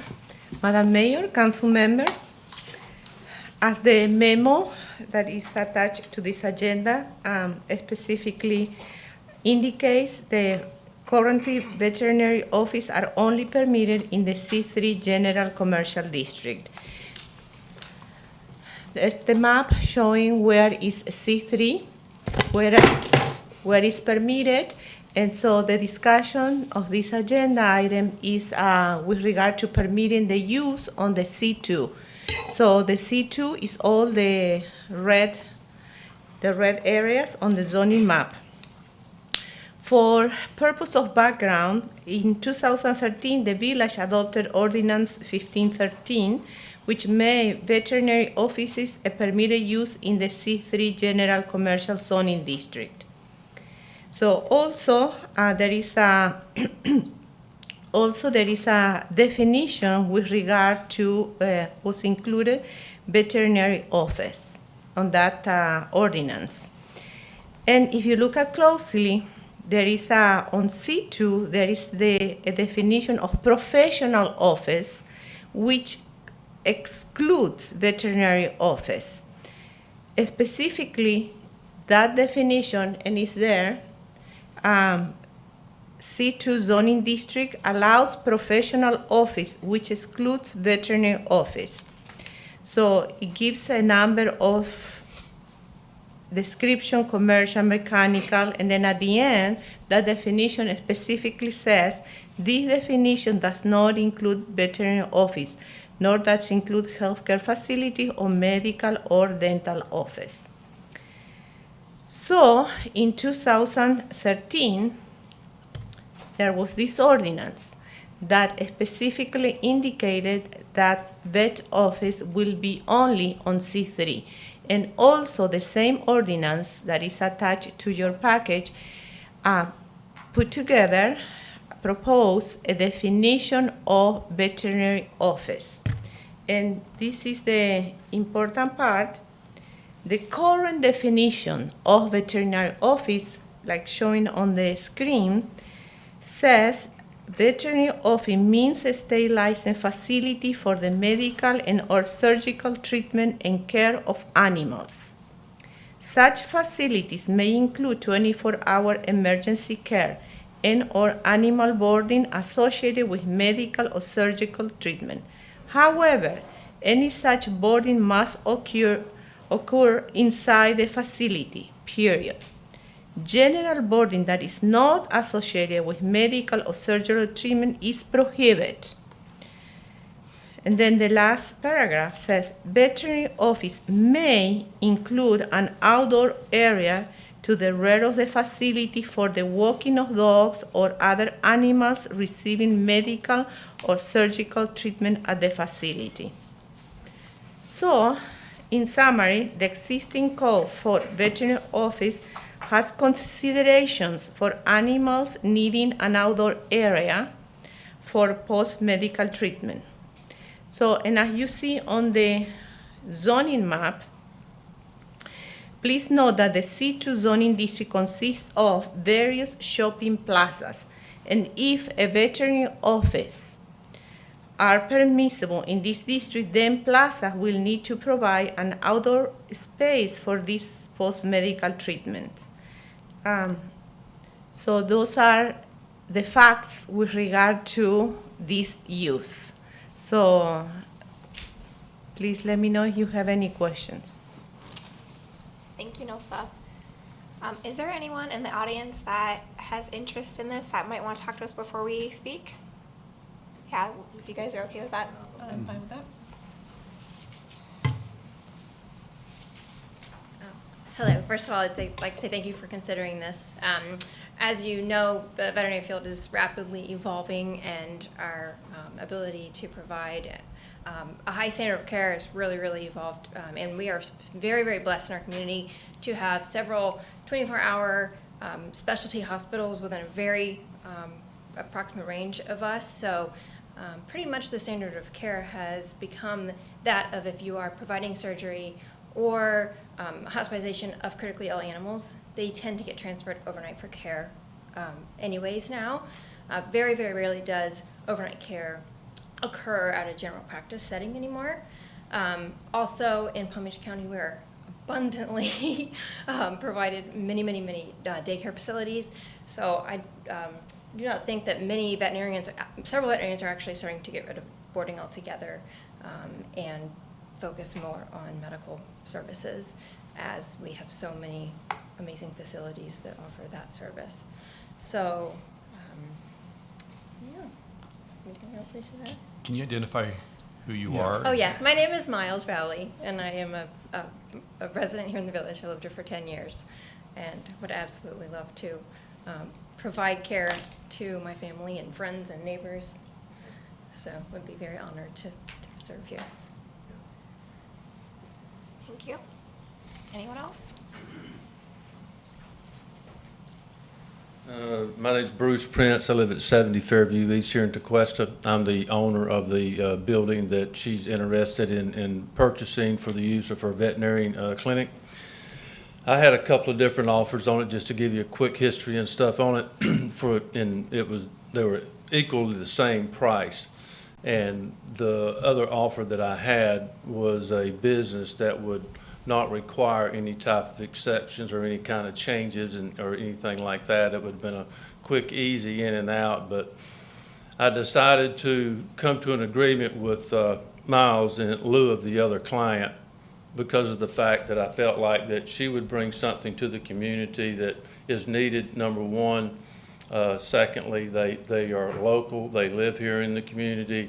They have young children. You know, they're very active in the community, and they will be here for probably an extremely long time, providing services to people in the general vicinity for veterinarian needs. And so, consequently, I went through said, well, we'll give it a shot, see if we can go before the council and find if there's a way that we can ask the council to see the value that she could possibly bring to the community and make an exception for her to be able to practice her veterinary practices here in town. If you got any questions, I'll be glad to answer them. Thank you. Yes. Providing a veterinary service to the community is really important to me, but something I take massive amount of pride and passion is education, and community involvement is part of my plan. Many of our friends know that I love teaching and guiding the next generation, day in the life of a vet type things, starting local vet tech programs at the schools. We have it, I currently practice in Stewart, and we work real closely with South Fork High School. They have an amazing vet tech certification program there. We have tons of students come through, love mentoring those students, and I think it's something that we really need here in our community. And I would take a great amount of pride in being the only Tequesta veterinarian that's independently owned and operated by a local Tequesta resident. And not to mention, there's probably what do you think the number is, Miles, that people travel up from the neighborhood? 150. There's 150 families that live in this neighborhood who are driving 45 minutes north, and he's one of them, that come to see us 30, 40 minutes away when we're losing business in town. You know, so we understand it's a stretch. We'd be very grateful if you guys would be flexible and help us get this done. My wife will be a pillar in the community for foreseeable future, and as he mentioned, we are very active in the community. We've been members of Tequesta Country Club for 10 years. We moved down here in 2011. I own a business and do and operate work around here as well. We're not going anywhere. And a lot of these other veterinary practices that have been purchased, or that we're operating here, have now since been purchased by larger corporations, right? So that comes with change. And we're just asking for an opportunity. So we'd be grateful for a blessing. Okay, thank you. Nilsa, if you can come back up just real quick before we consider. So the only reason they were excluded from C2 before was mostly because of the nature of the plazas, and there was really nowhere for the animals to go to the bathroom. Is that the main reason? What happened is that my understanding is that at the time was allowed anywhere, so there were, on shopping plazas, there was not, they were not especially taking care of the dogs, and they were truly, wasn't needed of special care, basically. That the reason at the time, this is 2013, the other plaza tenants of the plaza complained because it was not kept clean enough. So that was the reason was put together this ordinance in 2013 to allow only on the C3 district, because the C2 district includes all our shopping plazas. Right, and then would staff recommendation be to, if we added it to C2, to be a permitted use or a special exception use? If the council decide to allow on the C2 district, then staff recommend a special exception use, because then the different locations must provide, green area for the dogs or the animals. Okay. Comments, questions? In general, inside the village boundaries, do you know how many veterinaries we have? I know we lost one. And are we down to one, or is it two? My understanding is that right now is that the Tequesta vet is on Cyprus. the only Dr. one? Sutton, she's still Yeah, she's still providing functioning, but that's it, so just the service. one. No, they left. Okay, and then, my other thing I just wanted to say, in consideration to the history of the C2 and it being attached to a shopping center, which I totally understand where that was coming from, the building that is in question to be purchased is a standalone building.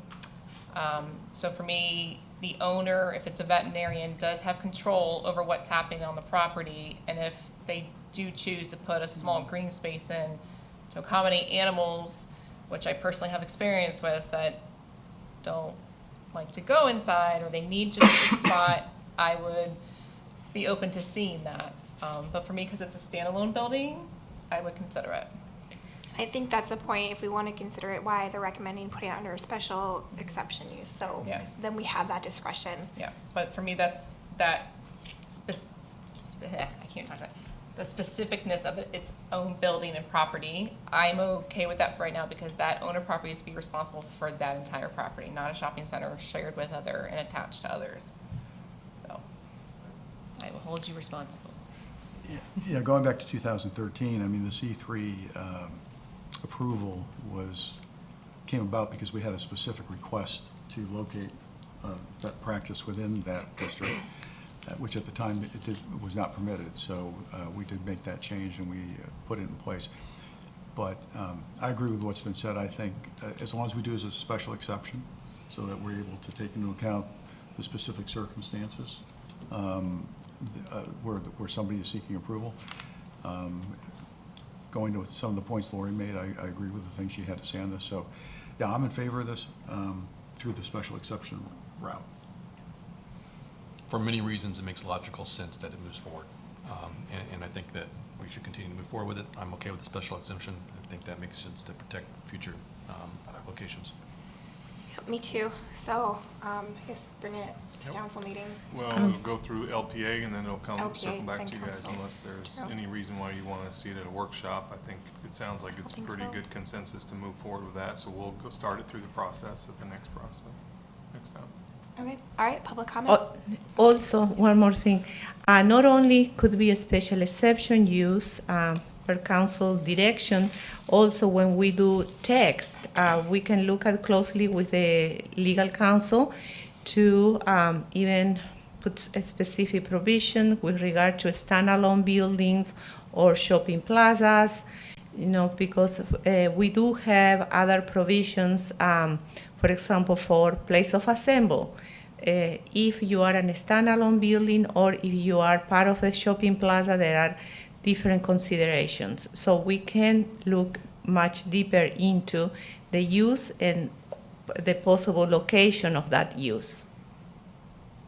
Thank you.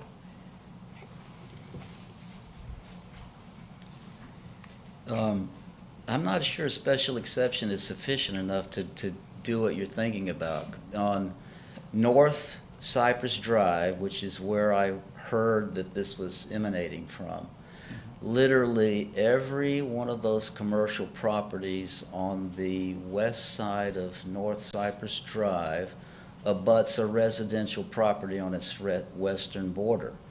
So I'm thinking it's absolutely imperative, if you're going to allow a veterinarian office, that there can be no outside boarding, period. And I don't know about the bathroom needs of the animals, but I'm not so sure I'd be happy if the bathroom was next to my backyard. So I don't know. I'm just saying, I mean, there could be problems, and the noise, if there's I would eliminate the boarding from being an option, period. There won't be boarding inside or outside. Well, it's pretty right. Well, and I think again, C3 doesn't allow for boarding anyway, so I think we would just mimic that. It's emergency boarding only, right? Like overnight. Yeah, she's, Jupiter has it as boarding is not allowed, and veterinarians are allowed in C2 if they do not do boarding or overnight hospitalization. it was my understanding when we were consummating the deal that there would be no boarding, at all on the premises at any given time at all. I will say this, though, that my parking lot is shared with an apartment complex directly to the north. There's 10 units there, and it's a dog-friendly apartment complex. And everyone there has a dog, which they use my grass for their dog walking area. So, I've been policing that for quite some time. But anyway, it was my understanding that there would be no boarding. It's kind of like an in and out, daytime facility for veterinarian use only. So, thank you. Okay, so yeah, I think we get the intention, so you can write that. May I ask a question? Has anybody asked the existing residents or businesses in the area what their thoughts are, or if they're concerned, or? That'd be part of the next process. Oh, okay. Just curious. Okay, any other public comment? Oh, all right. I don't know where this is gonna end up, but thank you for wanting to bring your business to DeQuesta. All right, last item, agenda item 4, the draft of the Parkland purchase policy. Jeremy? So during the January 12th workshop, our regular meeting, council directed staff to draft a policy to utilize when considering purchase of property. This is staff's, interpretation of that policy, or what's wanted or requested. So in your packet, you'll find a draft policy. As part of the policy, provided framework, criteria, acquisition procedures, and some sample timelines and seller options to assist with understanding of their options when they do sell or donate that property. So we can go through it. This is a draft. If it's good, any comments you have, questions, and we can, go through it. Okay. There's not a lot of these policies out there, so I drafted it just to give us a good head start and to have some discussion. Yeah, it's a great start. Council comments, questions? My biggest question is when it talks about partnership opportunities, would the village not try to acquire property that we would fully own and not do partnerships, and that way we have full control and regulation of it? Yeah, possibly. I mean, you can do it. I mean, there's different options. I mean, if somebody, develops something and they, want to put a park in and they want to, dedicate it and be like a public space. I mean, I don't know there'd be a problem with that if they're willing to upkeep it and do it. So I think we would leave the door open for at least that conversation. I don't think we would want to shut the door on that. Okay, so are you saying the partnership part would be primarily for redevelopment if they came in wanting to make a partnership, or if we took village taxpayer funds to acquire land, we would hopefully use that just for village owned and not partnering with the county or another private entity? Can we maybe clarify that in wording somehow? Yeah, we can change the wording. Just so it's a for little that. more clear on the intent.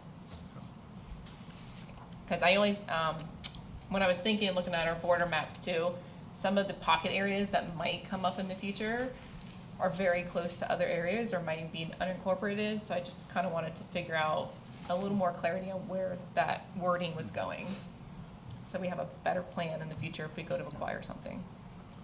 I think the intent there was just to express a range of possibilities, right? That's right. And not to pigeonhole anything. I get that, just Yeah, maybe a yeah, little bit more yeah. clarity. Okay, anything else? No, ma'am. No, I think it was a good first draft. I think it's a good start. I do have some comments, but I'm going to go ahead and put some comments in writing, and I'll share that with the manager, and then he can circulate it. But I don't want to get into a long, detailed discussion here tonight on this, so. Do you want to give us just any high-level comments? So this is our public meeting for public to hear our Yeah, thoughts. well, I think, again, I think some clarity as Councilwoman Brendan's mentioning. I think maybe some discussion about incorporating into this proposal an overview of the village, and maybe identifying where we think there are opportunities that currently exist as part of this process. So that, because I think when we get into the public discussion about the bond referendum, people are going to be looking for some thinking on our part as to which direction where we may be going. So I think having some additional information about possibilities, not any commitments, but possibilities, and then how and when money would be used, maybe some examples might be helpful. I'd just be cautious of giving specific examples, because that kind of makes it encouraging for people to go buy those properties. And so just be careful of that. But I think the first stab at it is a good one, and I would say send it to Keith to have him kind of see if it meets all the requirements they believe, and see where we come from. Okay, so I didn't see anything in there for public outreach or input that would be outside our regular workshops or council meeting. I don't know if we think that's important, especially if it becomes bond money, if we want to add a provision for maybe some additional outreach on that. I don't know if. You know me, I'm always up for public outreach. And then, Like a requirement that if we are gonna purchase, we have to, because I think we already have some of that. That would already be a stipulation, probably. I mean, just asking in general, if we want any more, I mean, I think too more if, even if the bond doesn't get approved, purchasing property is, can be a large sum of money, and, is that something, we put so much work in the Parks Master Plan. Is there anything else we want to do outside of our regular workshops or council meetings to notice this stuff? up for discussion. I would say I don't think it's necessary, because I think we do a pretty good job of posting and promoting and can get that information out there where they can come to the council meetings or the workshop. I think when you're purchasing, you gotta be careful of delaying and slowing, and then you're gonna get multiple different ideas to slow things down, and I think you gotta be careful about that. But I do think the interaction with the public is very, very important, and we give them that opportunity. Yeah, I would concur with the vice mayor on this one. Yeah, so if we're talking about a specific, like Frank mentioned, an example, and I'd rather do our best public outreach if we had an actual property we were looking at buying, do our absolute best to let them know we are looking at acquiring a piece of land, but we have to be quick about it, because once it is released publicly that we are looking at X property at X address, who knows if someone else comes and swoops it up and then starts that whole ball, because there is two in particular I can think of right now in the near future, like, but I. So maybe, Yeah. Mitty, I don't know if you can comment on this. There's a whole section about stuff that can be closed, not disclosed to the public for a certain amount of time. I don't remember if we did that when we were getting Paradise Park appraised, but maybe explain that better and how this kind of ties into what we're talking about. Yeah, so there is a public records exemption if you choose to incorporate that into your policy, which Keith has given the language and is part of your backup here tonight. If you include it, then you do make certain things exempt from disclosure for a certain period while the purchase is being contemplated and is ultimately done. You don't have to include it, but if you do, you have the benefit of making use of that exemption to try to protect the sensitivity of the Right. information. I think we've already done the public outreach, and they made it very clear that we should get some additional parks if we can. And I would absolutely add that language in there, so it's available for us to use if we need to. I would agree with that. Okay, and then the plan references our comp plan, our strategic plan, the master plan. So I don't know if that defers us to the types of properties and uses we should be purchasing for. Or if we want to define it better in here, like, is this just for recreation, or is it like active parks, passive parks, just open green space, converting developed properties, buying vacant land? I don't know if we want to just kind of, like, I want to refine it a little bit, but I don't want it to be too detailed to pigeonhole us. So Right. maybe just kind of clarify more the types of properties and uses we would want to consider purchasing that ties to our comp plan, strategic plan, and master plan. Could include but not limit. I use that a lot. That's right. Well, I don't know, I'd have to find that comment, but I believe the comment was that, if we're considering it, it should be in one of those documents, not necessarily, in the comp plan, but like, having it as part of our general plans or our master plan. It just needs to be a part of that, so, we can take a look at the language. Yeah, but just I don't think it was identify the specific. uses, and I can send you lists I just rattled off, because it talks about recreation mostly in here, so I just want to make sure it's clear that we can also purchase it for just open green space, or, Like a pocket park in a neighborhood. yeah. So Not, it's not, used- not all just recreation. Or use a natural area, passive park, yeah, any of those uses. So not necessarily used for planned recreation, just open space that could be used for And there's all kinds of recreation by different choice. uses you could such do as with green two space. guys throwing a football because they choose to be there, but it's not organized, planned recreation.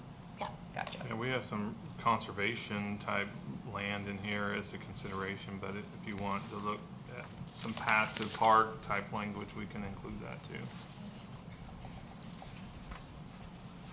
All right, any other council comment? No? Any public comment? Mr. Bradford? I saw something that gave me pause when I read it, and it was basically something that said similar to any and all people can make a proposal. And it like scared me, and I'll explain why. I mean, you can be bombarded by everybody and his brother. I don't know how you limit it, but I don't know if I would use that language. The other thing is, and I don't want any of you to take this personally, I'm not pinpointing any of you, but I think you should state something to the effect that no elected official and no staff member can either directly or indirectly profit from the purchase of any of the lands bought under your program. Now, this predates you folks, but people in Palm Beach County government have gone to jail for what I'm talking about. And so you might need some proviso in there that, and when I say directly and indirectly, your spouse can't get a commission from it or anything like that. Just protect yourselves right now while you're in this planning stage for this document. It's very important. Don't those laws already exist? Yeah. They do. Yeah. Pretty sure we It's should already, get already ethics training on in that. place. Pardon? Those laws are already in place. The law is? Okay, any other public comment? No? All right, that's all we got. Can I get a motion to adjourn? So moved. Second. All in favor? Aye.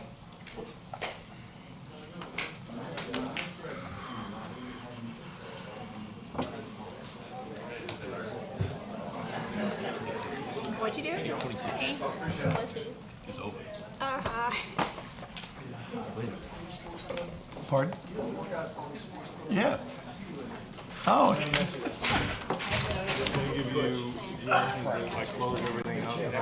So next week's our meeting in July. And I hear you know my they'll daughter. decide if they want to move forward with it or not.